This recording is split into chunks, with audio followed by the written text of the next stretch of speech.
기도하겠습니다. 좋으신 아버지 하나님, 오늘도 우리에게 이 말씀의 자리를 허락하여 주시고, 깨어 이 말씀을 묵상하면서 하나님 나라의 의를 향해 나아갈 수 있게 하시니 감사를 드립니다.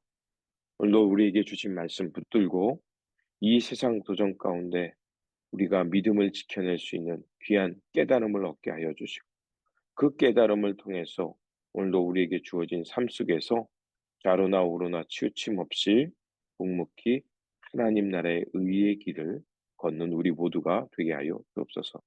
우리 구주 예수 그리스도의 이름으로 기도드립니다. 아멘. 오늘 우리에게 주신 말씀은 에스라 4장 1절에서 10절입니다. 유다와 베냐민의 대적은 사로잡혀 갔다가 돌아온 사람들이 주 이스라엘의 하나님의 성전을 짓고 있다는 말을 듣고서 스룹바벨과 각 가문의 우두머리들에게 와서 말하였다. 아시리아 왕 에살핫돈이 우리를 여기로 데려왔을 때부터 이제까지 우리도 당신들과 마찬가지로 당신들의 하나님을 섬기며 줄곧 제사를 드려왔으니 우리도 당신들과 함께 성전을 짓도록 하여 주시오. 스룹바벨과 여수아와 그 밖에 이스라엘 각 가문의 우두머리들이 그들에게 대답하였다. 당신들과는 관계가 없는 일이요.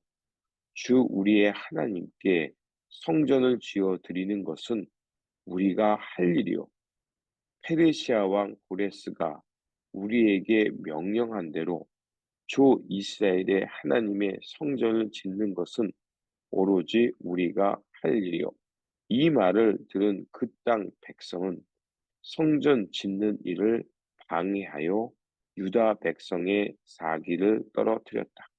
그들은 고문관들을 매수하면서까지 성전을 짓지 못하게 하였다. 이러한 방해는 페르시아 왕 고레스가 다스리던 모든 기간뿐 아니라 페르시아 왕 다리우스가 통치하던 때까지 이어졌다. 아수에로가 왕위에 오르니 대적들은 유다 주민과 예루살렘 주민을 고발하는 글을 올렸다. 아닥사스다 때에도 비슬람과 미드르닷과 다부엘과 그 밖의 동료 관리들이 페르시아의 아닥사스다 왕에게 글을 올렸다. 그 편지는 아람글로 적었고 번역이 되었다. 루훔 사령관과 시셈 서기관은 예루살렘 주민을 고발하는 상소문을 아닥사스다 왕에게 썼다. 그때 상소를 올린 사람은 루훔 사령관과 시셈 서기관과 동료들과 그 밖에 디나 사람과 아바사 사람과 다블레 사람과 아바세 사람과 아렉 사람과 바빌로니아 사람과 수난 사람과 대해 사람과 엘람 사람과 귀족 오스나발이 사마리아의 여러 성 유프라데스 강 서쪽 여러 지방에 이주시킨 민족들이다. 아멘. 오늘 본문은 사마리아 사람들의 방해로 인해서 성전 재건 공사가 중단되는 말씀입니다. 고레스 왕, 페르시아 왕 고레스의 그 칙령을 통해서 바벨론의 포로로 끌려갔던 그 이스라엘 사람들이 예루살렘으로 돌아와 초막절을 지키고 이제 믿음과 삶을 회복하기 위해 성전 건축을 감동적으로 시작했습니다. 하지만 그 일이 끝까지 순조롭게 이루어진 것은 아니었습니다. 어떤 방해가 있었는지 오늘 본문이 우리에게 말해줍니다. 1절과 2절입니다. 유다와 베냐민의 대적은 사로잡혀 갔다가 돌아온 사람들이 주 이스라엘의 하나님의 성전을 짓고 있다는 말을 듣고서 스룹바벨과 각 가문의 우두머리들에게 와서 말했다. 아시리아 왕 에살하돈이 우리를 여기에 데려왔을 때부터 이제까지 우리도 당신들과 마찬가지로 당신들의 하나님을 섬기며 줄곧 제사를 드려 왔으니 우리도 당신들과 함께 성전을 짓도록 하여 주십시오. 이렇게 요구합니다. 유다와 베냐민은 바벨론 포로 생활을 하다가 돌아온 사람들을 가리키는 말이고, 그리고 그 그들은 이제 그 유다와 베냐민 지파의 사람들의 다수가 많이 돌아왔던 것입니다. 그리고 그들은 예루살렘을 비롯하여 남유다 지역에 흩어져 살았죠. 그리고 오늘 본문에 나와 있는 대로 유다와 베냐민 대적이라는 것은 스스로 밝히고 있듯이 사마리아 사람들입니다. 그들은 솔로몬 왕 이후로 이스라엘이 남과 북으로 분열되었다가 그 아시리아에 의해서 북이스라엘이 먼저 BC 722년경에 멸망당합니다. 그때 아시리아의 정책은 자기들에게 저항하지 못하도록 그 사마리아 땅에 살고 있는 사람들을 강제 이주시켰고, 이제 아수르가 지배하고 있던 지역의 사람들을 그 사마리아 땅으로 데려왔습니다. 그 사람들은 바벨론, 구다, 아와, 그리고 하맛, 스팔와임, 이렇게 여러 민족의 사람들을 그 땅에 데려왔습니다. 그래서 강제로 결혼시키게 하였고, 또 강제로 이주 민들과 여러 민족들이 혼합해서 살도록 이렇게 정책을 펼쳤습니다. 그렇게 인해서 사마리아 땅은 분열들이 많아지게 되었고요. 그리고 이방 사람들이 들어온다는 것은 그들의 자신들의 종교를 또 가지고 왔습니다. 그러다 보니까 그 여러 종교가 합쳐져서 정말 종교의 혼합주의가 일어나게 됐던 것입니다. 이런 사마리아 사람들이 자신들도 성전을 짓는 일에 동참해 달라고 요구하니까 그 총독 스룹바벨과 대제사장 예수아는 이 성전을 짓는 일에 그들을 동참시킬 수가 없었던 것입니다. 그래서 그들의 요구를 한마디로 거절합니다. 3절에 나와 있습니다. 스룹바벨과 여호수아와 그 밖에 이스라엘 각 가문의 우르모들이 그들에게 대답하였다. 당신들과는 관계가 없는 일이요. 주 우리의 하나님께 성전을 지어 드리는 것은 우리가 할 일이요.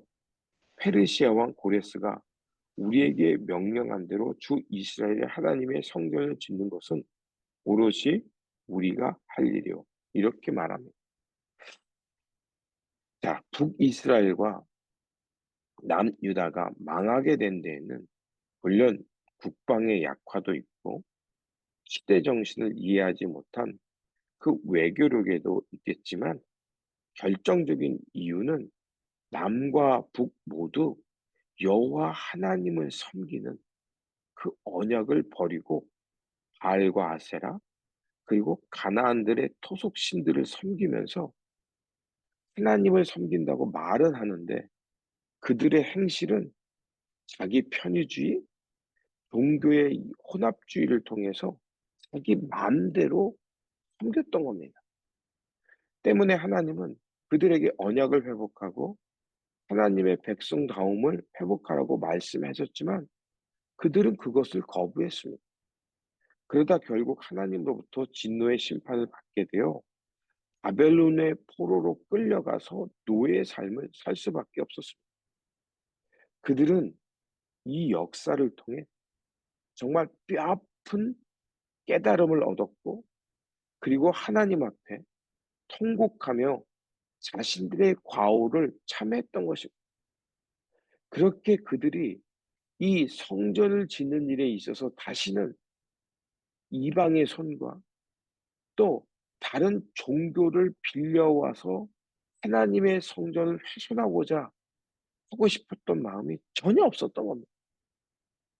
철저하게 하나님만을 경외하는 신앙을 회복하고자 했던 겁니다. 그런데 지금 사마리아 사람들, 즉 이스라엘 백성도 아니고 또 여러 민족과 혼합되어서 하나님을 섬긴다고 말은 하는데 그들의 이방 신들을 같이 섬기면서 결국 그 예루살렘 성전에다가 자신들의 신앙을 거기다가 투 그 심 심겨서 결국 하나님만이 아닌 여러 종교를 섬기게 하려는 계략이 있었던 겁니다.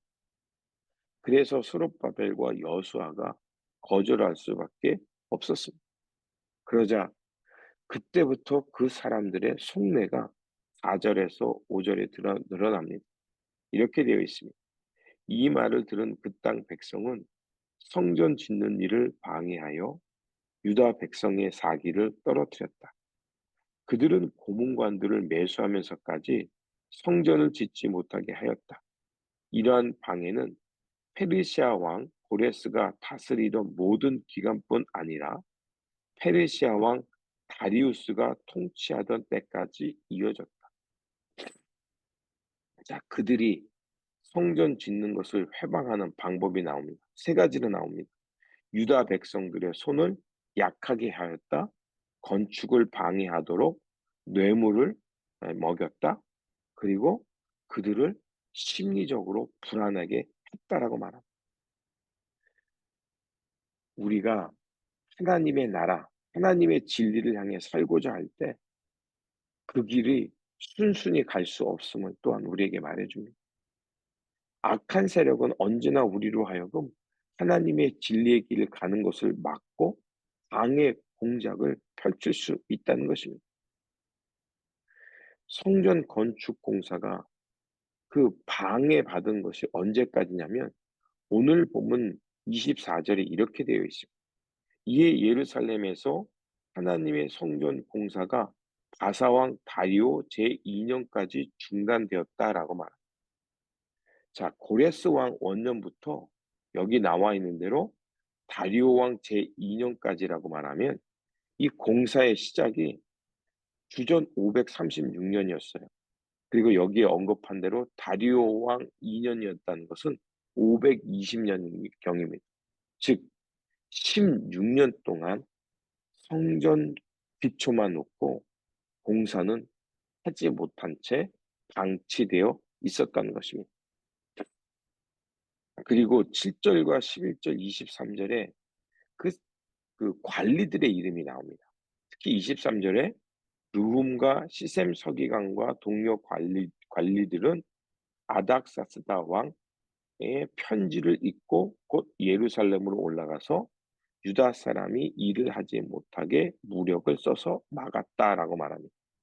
자, 여기에 나오는 아닥사스다 왕은 그 느헤미야가 성전 외벽을 그 재건할 때 그 그 관리로 있던 그 왕의 이름입니다.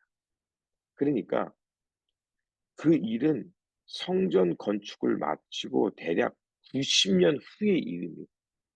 그러니까 시대적으로 볼 때 지금 에스라는 성전 건축은 16년 동안 방치되어 있었고 그 이후에 성전을 건축했는데 성전을 건축해 놓으면 사람 도적들이 와서 막 훔쳐가고 예배를 방해하니까 느헤미야 때 이 외벽 공사를 짓던가 중단된 것을 외벽 공사까지 지어야 했던 거예요. 자, 그 일은 대략 90년 후의 일입니다. 그러니까 시대적으로 굉장히 동떨어져 있죠. 그럼에도 불구하고 이 에스라가 이 역사를 이렇게 함께 기록한 데는 이유가 있는 거예요. 성전 공사가 얼마나 오랫동안 방해를 받았고 성전은 지었지만 외벽에 그 성벽이 없음을 통해서 오랫동안 예배를 드리는데 엄청난 어려움이 있었다는 것입니다. 이렇게 하면서 바로 이 그 아다닥스다 왕의 그 상소문을 올렸음인 것까지 그게 그 내용이 11 절에서 16 절이 나옵니다. 그 내용을 써서까지 이 사마리아 사람들의 악랄한 방해가 있었음을 우리에게 말합니다. 그들이 무엇까지 방해를 했냐면 11 절에서 16 절의 내용을 요약하면 이렇습니다. 이들이 성전을 짓고 그리고 외박 성벽을 쌓습니다. 이렇게 하는 것은 원래 예루살렘은 폐악한 도시요, 악을 일삼는 도시요, 그들이 성벽을 다 지으면 틀림없이 조공과 관세와 여러 가지 세금을 내지 않으며 페르시아 제국에 저항할 것입니다. 저항군이 될 것입니다. 이렇게 악의적으로 그 사마리아 사람들이 아닥사스단 왕에게 조서를 올리게 됩니다. 자, 이런 내용들을 살펴본다면 만약 사마리아 사람들이 진정으로 하나님을 경외하는 마음으로 순순히 하나님과의 관계를 지키며 성전을 회복하고자 했다면 그들은 유다 사람과 베냐민 사람과 적을 지지 않았을 것입니다. 오히려 그 일을 할 수 있는 일, 우리가 할 수 있는 일을 달라고 요청했을 것입니다. 그런데 그들이 이런 행태를 보였다는 것은 반대하기 위한 계략을 세웠고 지금 저 베냐민 사람하고 유다 사람들, 그들은 바벨론에서 포로 있다가 돌아온 사람들이잖아요. 그러니까 그들 편에서는 침략자인 거예요. 그들을 쫓아내기 위한 계략을 펼쳤던 겁니다. 자, 그러면 오늘 본문을 통해서 우리가 생각할 것이 있습니다. 우리가 하나님의 말씀을 깨닫고 진리를 깨달으면 하나님 나라 진리를 향해 순종하며 살고 싶어 합니다. 그럴 때 우리가 기억할 것이 있습니다. 우리가 하나님 나라의 진리를 향해 갈 때 많은 사람들이 다 지지해 주지 않는다는 것입니다. 하나님의 뜻을 행하고자 할 때 반대하는 사람, 또 세상의 저항, 비난도 우리에게 있을 수 있다는 것입니다. 사도 바울은 이제 건물의 성전 시대는 끝나고 우리의 몸이 하나님 앞에 거룩한 성전으로 지어져야 된다고 우리에게 말해주고 있습니다. 우리의 인격, 우리의 삶, 성품이 하나님의 거룩한 성전다움을 지켜내야 된다고 말하고 있습니다. 이것은 뭘 말하겠습니까? 건물의 성전이 있기 전에 먼저 우리가 하나님 앞에 거룩한 삶이 받침이 될 때 교회가 교회되어지고 그 건물이 건물로 끝나는 것이 아니라 하나님의 영광을 드러내고 하나님의 임재가 드러나는 아름다운 주님의 성전이 되는 겁니다. 그렇기 위해 우리가 먼저 몸과 마음을 하나님 앞에 바르게 세워야 되고 우리의 삶이 하나님의 영광을 드러내며 하나님과의 바른 관계 속에서 하나님 나라의 삶을 향해 나아가야 합니다. 그럴 때 지지해 주는 사람도 있지만 반대하고 비난하고 악의적인 계략을 펼치는 사람도 있을 수 있다는 것입니다. 그러면 우리가 어떻게 하겠습니까? 그런 일이 있을 때 흔들립니다. 그러나 다시 우리는 중심을 잡고 하나님께 집중하는 겁니다. 총독 수룹바벨과 대제사장 예수아가 다시 성전을 건축하고 또 그들이 이 사마리아 사람들의 요청을 거절할 수 있었던 것은 바로 자신들이 과거에 그 범했던 실수, 우상 숭배와 하나님의 언약을 버리고 하나님의 진리를 떠났던 것에 대한 철저한 참회와 이제는 하나님의 말씀에 순종하겠다는 그 결기가 있었기 때문에 그들은 이렇게 묵묵히 그 길을 갈 수 있었던 것입니다. 어두움은 빛을 싫어합니다. 왜냐하면 빛이 임하면 자신들의 실체가 드러나기 때문입니다. 오늘 우리는 어디를 향해 가고 있습니까?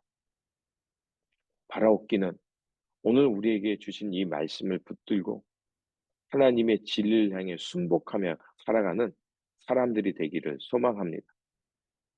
그러다 진리의 길을 갖다 방해도 받을 수 있고 오해와 그 비방, 악의적인 비판의 사람들도 만날 수 있겠지만 그러나 우리는 하나님과의 관계에 집중하면서 주님의 뜻을 지속적으로 순종하며 살아가는 삶의 자리가 되어야 할 것입니다.